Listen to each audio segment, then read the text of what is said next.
Hampir pecah kepalaku oleh Indonesia, otakku remuk oleh praktek negaranya, darahku mendidih melihat pejabat-pejabatnya, perasaanku terbakar. Kalau Anda jadi presiden, Pak Rocky, apa yang pertama kali dilakukan saat menjabat?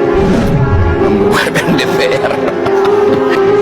Masih saya. Rakyatmu itu loh masih banyak yang memegang perutnya dengan perih, itu masih banyak di kolong-kolong jembatan. Kok bisa-bisanya kalian joget? Lo pengen wis ora masang gendera jane, Pak. Asli burung merdeka. Wis dijajah karo menteri sing cangkeme sakarepe dhewe kae. Assalamualaikum warahmatullahi wabarakatuh. Baik lagi di channel Prayoga Muhammad. HUT RI ke-80 pas tanggal 17 Agustus 2025. Kita semua merayakan kemerdekaan Indonesia. Tapi teman-teman semua, ada beberapa rakyat, memang tidak seluruhnya, tapi ada beberapa rakyat yang merasa belum merdeka. Bahkan ada kakek-kakek yang menjual kerupuk ya, yang mengibarkan bendera Belanda. Beliau lebih memilih mengibarkan bendera Belanda daripada bendera Indonesia. Katanya belum merdeka, teman-teman semua.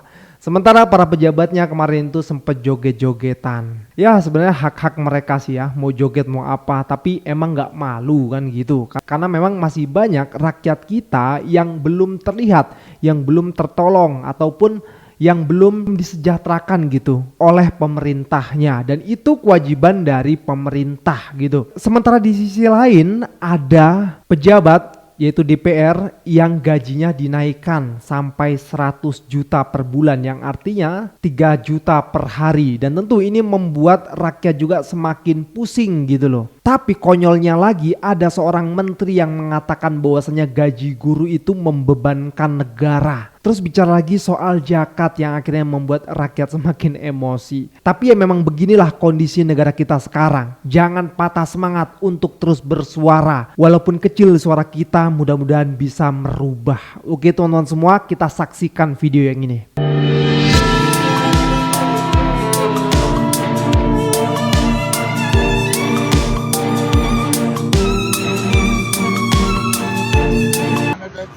Ya Allah, ya Allah. Nah, sing korupsi, elingo, urip neng donya mung sedelo, mampir ngombe. Akhirat dipikir. Aja mung delok niki pahlawanmu kayak ngene iki. Ya.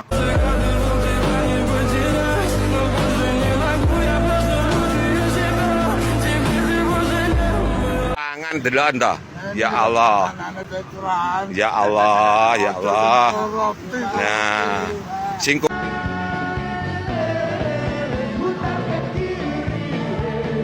Mi para veteran di Taman Makam Pahlawan ini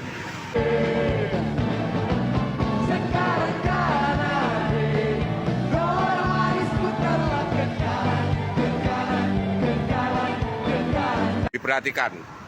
Apakah Bapak itu mentolong nelek wong Jawa sing dipangan delok anda? Ya Allah, moga-moga para pejabat ini ingat kepada para pejuang-pejuang ini. Ya, moga. Indonesia memang merdeka. Sur, Tapi rakyat yang menderita. sur, lebih baik, lebih baik, Lebih baik pasang bendera Belanda. sur. Malah kalian joget-joget itu. Ya kan, ada nggak? Busuk nggak otak kalian itu? Kok bisa kalian joget-joget? Ya, joget-joget di DPR waktu rapat, joget-joget standing party sambil joget-joget. Kok bisa? Saya tuh muntah lihat kalian joget itu. Lalu rakyatmu loh masih kelaparan. Rakyatmu masih banyak yang belum punya rumah. Rakyatmu itu loh masih banyak yang memegang perutnya dengan perih, itu masih banyak di kolong-kolong jembatan. Kok bisa-bisanya kalian joget? Kalau Anda jadi presiden, Pak Rocky, apa yang pertama kali dilakukan saat menjabat? Membubarkan DPR. Kalau ya karena produknya buruk semua kan di. Kalau DPR dibubarkan terus mekanisme representasi gimana, Mas Rocky? Ya, STM bisa ambil alih. Posisi-posisi itu BEM bisa ambil alih itu. Gitu ya? Ya supaya ada tanda bahwa kita mau ganti, bukan ganti darah, bukan ganti jenis darah, tapi membersihkan metabolisme itu. Boleh juga kan itu ide semacam itu ide aja kan. Masih saya lakukan tuh. Kalau Mas Rocky menjadi presiden ya, dicatat tuh, kalau Rocky Gerung jadi presiden, pertama dilakukan DPR dibubarkan. Hari ulang tahun RI yang ke-80. Kula winginane wis ora masang gendera jane, Pak. Asli, urung merdeka. Wis dijajah karo menteri sing cangkeme sakarepe dhewe kae. Cocot menteri kaya cah ngarit, ha. Nggih. Tanah nganggur 2 tahun akan disita negara. Aku batin bosan anu apa mbahmu iso nggih tanah menteri kok cah ngarit nang ngarepe kula tak tapuk cocote kae. Kok jawabannya kok apa mbahmu bisa bikin tanah? Aku batin ki menteri apa cah ngarit iki? Cah ngarit malah luwih apik. Lah niku. Wah, rekening kok 3 bulan tidak aktif akan diblokir. Saiki wong tua putrane kerja nang luar negeri biasanya kiriming setengah tahun pisan. Gawe menghidupi keluargane, diblokir. Pak kon arak kualat karo londo-londo tua mudhar gasik menteri modal nanggehan. Kula cong ngoten. Walah menteri arak mati gasik ngono.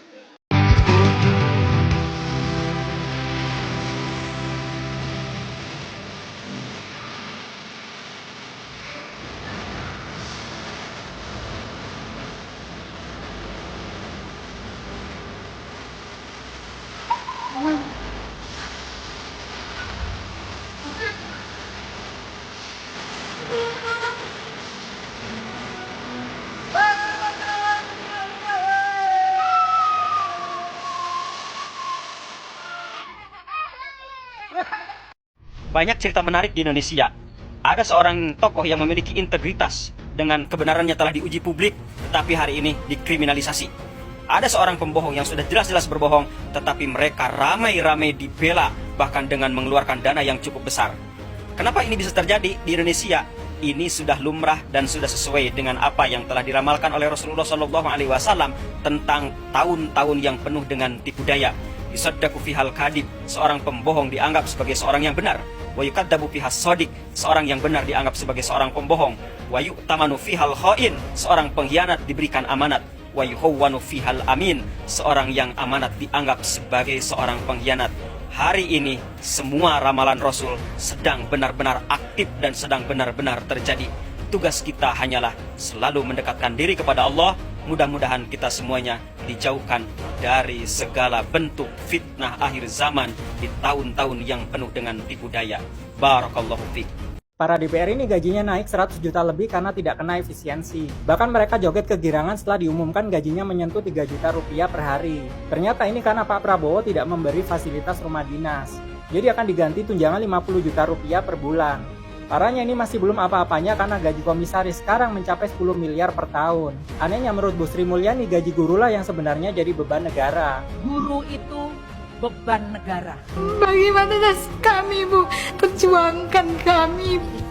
Ternyata ini karena Pak Prabowo kelamaan duduk manis di istana dan sangat percaya data BPS. Hari ini tingkat pengangguran nasional berhasil turun ke level terendah sejak krisis 1998. Kemiskinan ditekan menjadi 8,47%. Akhirnya BPS dilaporkan ke PBB oleh lembaga Selios. Mereka juga memberikan data penyanggah kalau data BPS itu anomali dan tidak sesuai realita di lapangan. Jadi ini mirip kasus Malaysia di PBB tahun 2019 yang memanipulasi data kemiskinan. Menurut kamu apa sengaja ya dibuat narasi ekonomi tumbuh besar supaya bisa naikin pajak? Aku bikin konten untuk menyuarakan rakyat. Follow kalau suara kamu ingin terwakili. Seandainya ada gerakan bubarkan DPR dengan cara apapun, kira-kira berapa orang lah rakyat Indonesia yang bergabung ya? Aku termasuk satu. Seandainya ada gerakan bubarkan DPR dengan cara apapun, kira-kira berapa banyak orang yang mau turun? Aku siap. Bahkan aku kehilangan nyawa paling depan aku siap.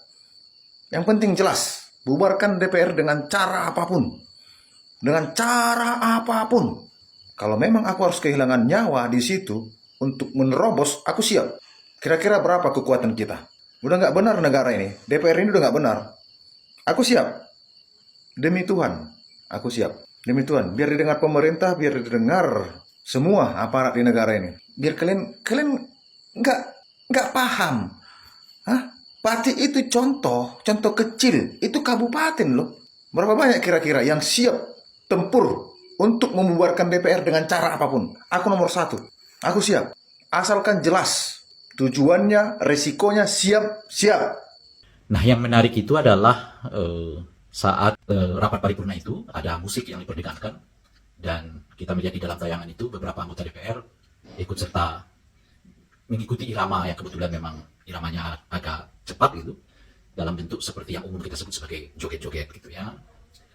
Saat yang sama juga 3 hari yang lalu kita membaca berita bahwa anggota DPR kita yang sekarang ini diguyur kenaikan kesejahteraan yang sampai mencapai 100 juta bahkan lebih ya setiap bulan, alias kalau itu kita bagi per hari, anggota DPR kita itu diguyur tunjangan hampir 3 juta sehari gitu ya, dengan alasan untuk kepentingan akomodasi karena rumah anggota DPR yang dulu masih ada sekarang ditiadakan gitu. Nah, saya tidak tahu persis apakah joget-joget yang dilakukan anggota DPR itu ada hubungannya dengan kenaikan tunjangan itu gitu. Tetapi ini seperti makin memperlihatkannya bahwa makin jauh rasanya para elit kita ini dengan realitas yang berkembang di tengah masyarakat kita. Para elit diguyur hujan bonus, hujan tunjangan, ya, bahkan bisa mencapai 3 juta per hari, sementara rakyat kita untuk mendapatkan makan sehari, keperluan makan sehari, makin banyak yang kesulitan gitu. Jadi rakyat elitnya kelihatan makin sejahtera, rakyatnya kelihatan makin sulit. Dan yang saat yang bersamaan mereka juga mulai dibebani dengan pembiayaan pajak yang di beberapa tempat naiknya sampai mencapai 1000 kali lipat gitu. Ya, politik kita terasa memang makin elitis ya, makin kesini makin nggak peduli dengan apa yang sebenarnya terjadi pada masyarakat kita, dialami oleh mereka. Karena pada saat yang bersamaan, joget-joget itu kelihatan juga seperti merayakan hampir diamnya anggota DPR kita selama menjelang 1 tahun, ya, katakanlah dalam 1 bulan ini terhadap berbagai kebijakan presiden yang atau pemerintah yang sebetulnya banyak dipertanyakan di tengah masyarakat. Gitu. Jadi joget-joget itu selain kelihatan merayakan tunjangan, kenaikan tunjangan, juga seperti merayakan banyaknya sikap diam anggota DPR kita terkait dengan pengelolaan pemerintahan kita setidaknya dalam 10 bulan terakhir gitu ya. Dan anggota DPR kita seperti mengulang ya anggota DPR yang terjadi di era Orde Baru yang sering kita dengar istilahnya dengan 5D, yakni datang, duduk, dengar, diam, dan duit gitu. Jadi dan saya kira nyanyian Bang Iwan untuk menggambarkan bagaimana situasi perilaku ya anggota DPR di era Orde Baru kita sudah dengarkan melalui nyanyian yang disampaikan oleh Bang Iwan Fals.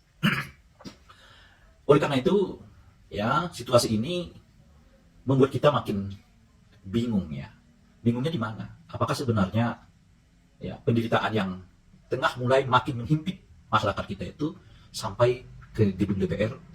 Kalaupun sampai itu sampai ke relung hati mereka, kalaupun sampai ke relung hati mereka, apakah itu sampai kepada sikap empati mereka? Tapi apapun yang penting, oke gas. Assalamualaikum warahmatullahi wabarakatuh.